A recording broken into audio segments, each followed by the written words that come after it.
The story of appeasement begins at the end of World War I with the Treaty of Versailles in 1919. That treaty had some pretty harsh terms and many believe helped sow the seeds of the Second World War. Germany had to limit the size and structure of their military while also giving up portions of territory. As well, the League of Nations was created as a way of avoiding war at the negotiating table, utilizing the idea of collective security to protect smaller nations from larger ones. Finally, Germany had to pay war reparations to the victorious powers. As part of German war reparations, France occupied the Rhineland and the Saarland would be under League of Nations mandate. These were two of the key industrial centers of Germany, and when Germany struggled to keep up with reparations payments, France then occupied the Ruhr region in 1923. This led directly to the Pact of Locarno. In 1925, Britain, Germany, France, Belgium, and Italy got together to help ease some of the issues caused by Versailles. The meaning of Locarno was that Germany promised not to use force to change its western borders, but agreed only to negotiation as regards to its eastern borders, and that Great Britain promised to defend Belgium and France, but not Poland and Czechoslovakia. At around the same time that France occupied the Ruhr, Hitler led his armed coup attempt. It failed and he was thrown in prison, but got out in 8 months. During his time in prison, he solidified his ideas into Mein Kampf, or My Struggle. The key provisions, outside the whole Aryan superior race ones, for appeasement's sake, are Hitler's plans for Lebensraum, or living space, and the belief in armed struggle. However, Hitler's ravings were not widely translated, so Westerners had limited access to this text. After prison, Hitler became devoted to turning the Nazi Party into a respectable political force, and international crises helped the party's rise. The biggest boost was in 1929 with the start of the Great Depression, which saw Germany reach 6 million unemployed by early 1932. By mid-1932, the Nazi Party became the largest party in the Reichstag.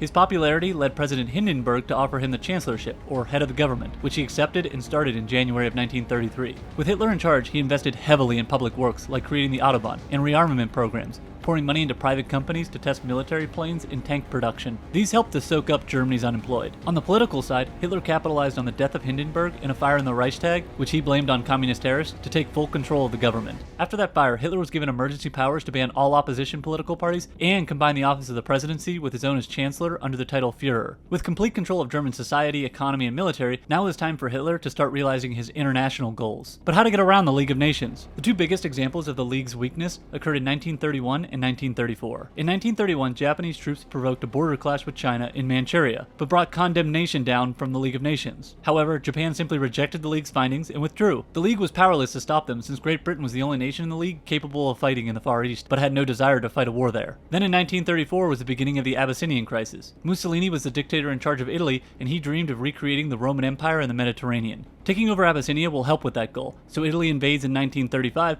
pushing the leader of Abyssinia to appeal to the League of Nations for help. However, France and Britain see Italy as a useful ally in case of future German aggression, and didn't want to start a war in the Mediterranean against Italy's powerful navy, and possibly lose possessions there. As well, public support to go to war over Abyssinia is non-existent, so the League issues sanctions but makes sure they aren't too harsh as to enrage Italy. By the time of the Spanish Civil War in 1936, both fascist Italy and Germany were actively engaging in support of the Spanish nationalists, and the League knew it couldn't do a thing about it. Hitler learned from these two aggressive moves by Italy and Japan that France and Britain were too weak to fight. That's why in 1935 he unveiled the existence of the German Air Force, and expanded the size of the German army over 100,000, both of which were forbidden by Versailles. Then he moved on to territory. In March of 1936, he moved troops into the Rhineland, which was forbidden under the Pact of Locarno. Neither Britain nor France wanted a war over Germany taking back what was theirs, so Hitler then moved on to his next target, Austria. It's now early 1938, and Hitler's goal is to unite all the German-speaking people under German rule, so Hitler tells the Austrian Nazis to request his help. Then the German army marches into Austria and receives a grand reception. France and Britain again don't want to fight over Hitler taking over a country that seems to want German rule. Now on to Czechoslovakia, which had a sizable German minority in the Sudetenland. The main interest for Hitler, though, was strategic. Czechoslovakia is positioned to do critical damage to Germany in the event of war, poking right into its vulnerable side. Czechoslovakia wasn't exactly a pushover either. They had a sizable military with strong defensive fortifications along their border with Germany. Although any aggressive support by the Western powers to a German move on Czechoslovakia was not a certainty. For France, their economic issues combined with the heavy investment into defensive fortifications along the Maginot Line made any alone offensive into Germany highly unlikely. For Britain and Neville Chamberlain, they really only saw one plausible option: negotiation. So Chamberlain reached out to Hitler to meet. He had already accepted the idea of the Sudeten Germans being given self-determination and returning to Germany. So when Hitler claimed that this was his last territorial demand, then he would be satisfied, Chamberlain jumped at it. Britain and France then pressured Czechoslovakia to agree to it, and they did, which was cemented in the Conference of Munich on September 30th, 1938. Hitler didn't take long to break that agreement when in March of 1939 he took over the rest of Czechoslovakia. That takeover led France and Britain determined to stop Germany's next aggressive move, which was for Poland. In the summer of 1939, Nazi Germany issued threats to Poland over the Polish corridor and their control over the port city of Danzig. Poland refused to budge. But before Hitler invaded, he secured a deal with Soviet Russia to carve up Poland in half. With that deal in mind, combined with the faith that the Western powers wouldn't attack his western flank,